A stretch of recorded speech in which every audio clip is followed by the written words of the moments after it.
All right. Hello, everyone. It's Tim Davis coming to you guys with a weekly market review. Today is April the 8th, 2024. It is now around 1:10 a.m. in the morning, East Coast time.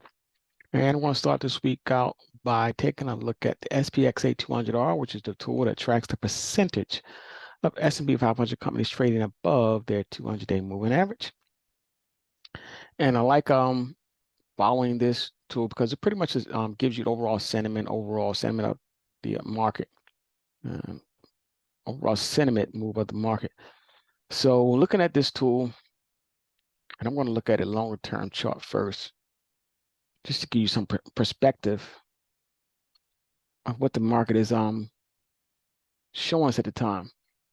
So this is a monthly chart. This is dates back all the way to 2008, 2009. And what I want to point out before I look at the near-term charts is some areas of resistance. And we are right at an area of resistance now.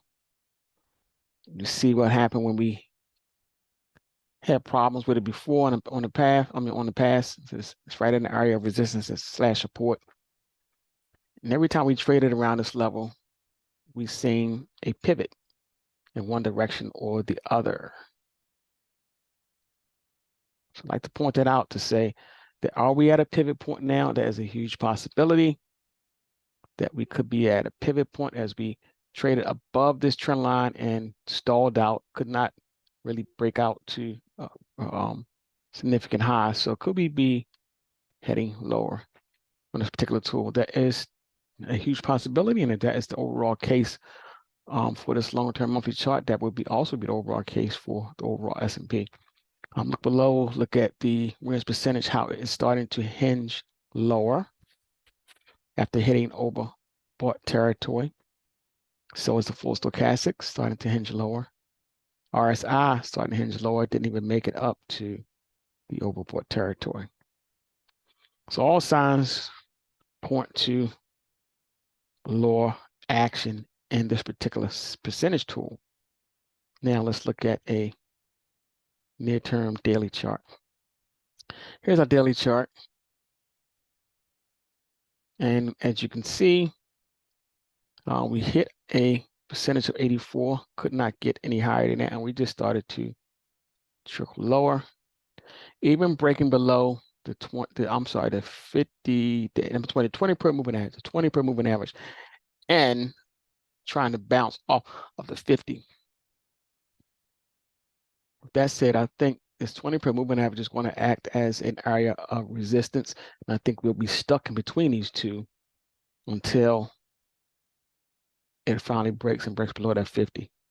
All right, so let's look at the overall sentiment tool. Now let's take a look at the S&P itself. As a matter of fact, since it is after hours and the markets are running, we're going to look at the futures again. So let's look at the S&P E-mini S&P futures to show you what we're setting up for just before we open in the morning. So here's our 20 per moving average. As you can see, price action is hovering right around at 20 per moving average. We broke below it, and now we're trying to stay on track with that 20 per moving average. Look at the TTM squeeze though. The momentum showing is losing its favor and losing its favor in favor of the bulls, and looks like it is slowly but surely losing momentum and trending lower. So the overall momentum is trending lower, which means price action must be in the process of continuing this lower trend. So that's something to pay close attention to. The price action could continue lower here. Now we hit an oversold area on the Williams percentage, and we see, let's try to get a little bounce there. But there's still some more room to the downside looking at the full stochastics and RSI, which is not an oversold territory yet. So could we get a slight bounce here or just hang around and trade sideways here for a minute before we go lower? That is a possibility, but I do think eventually probably going to give away up that 20 per moving average and head towards the 50 per moving average. So that's something to pay close attention to as we start the trading week here. Again, temporarily we could be looking for a slight bounce as we get into the end of the week, but I think anything will be muted and probably stay very, very close to this 20 moving average before trending lower. Let's look at the near-term chart of the S&P or the SP minis.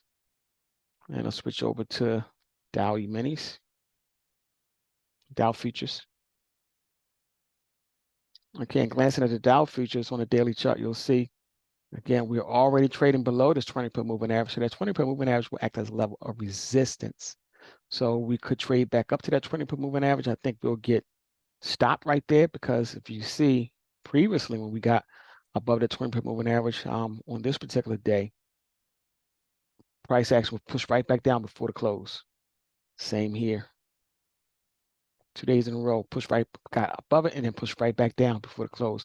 And then right here, it tried to fight back up to that level, but it could not get all the way back up to that 20 moving average, which leads me to believe that the 20 moving average is now going to act as a strong level of resistance for price action.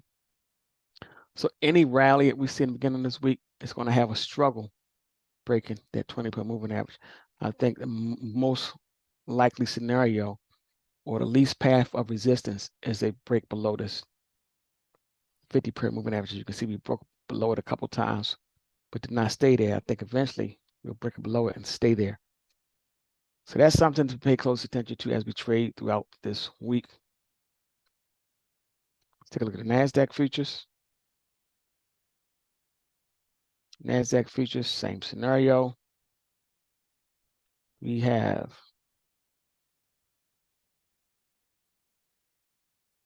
price action trending just below this 20 moving average, which is now acting as a strong level of resistance. So do we break above it? It's hard to say, because each time we broke above it over the past several days, we found a way to eventually push back below it, like we did here, and now we're testing it again here. So do we push back above it and hold it? I doubt it. I think we could trade sideways here for a second, for a little bit. And I think eventually price action wants to break below this 50 moving average. I think that's what we could be in store for before the week is out. All right, let's take a look at the Russell futures. Same scenario, price action is trading here below its 20 moving average. And it has struggled. Every time we went back up to test it, it struggled to get above it. So now we're right at another struggle to try to get above it. I think we're going to push back closer to the 50-day versus rather than push up and through the 20-day. So that's something to pay close attention to.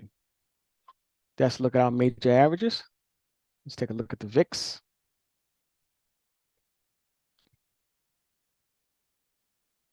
And here are the VIX in overbought territory. VIX got a nice big push up. I do believe that we could see some pullback in the VIX, but I think the VIX is actually off and running. So any pullback in the VIX, I think we could see VIX is really trying to break out of this shaded area, which was the long area of consolidation or sideways action. Like the VIX is starting to break out. We are in overbought territory temporarily. So could we see the VIX pull back a little bit, maybe even back to 15? That is a possibility. But I do think that the VIX is just looking for the next leg high after a short-term pullback. Let's look at our daily chart of the VIX. Let's take a look at crude oil.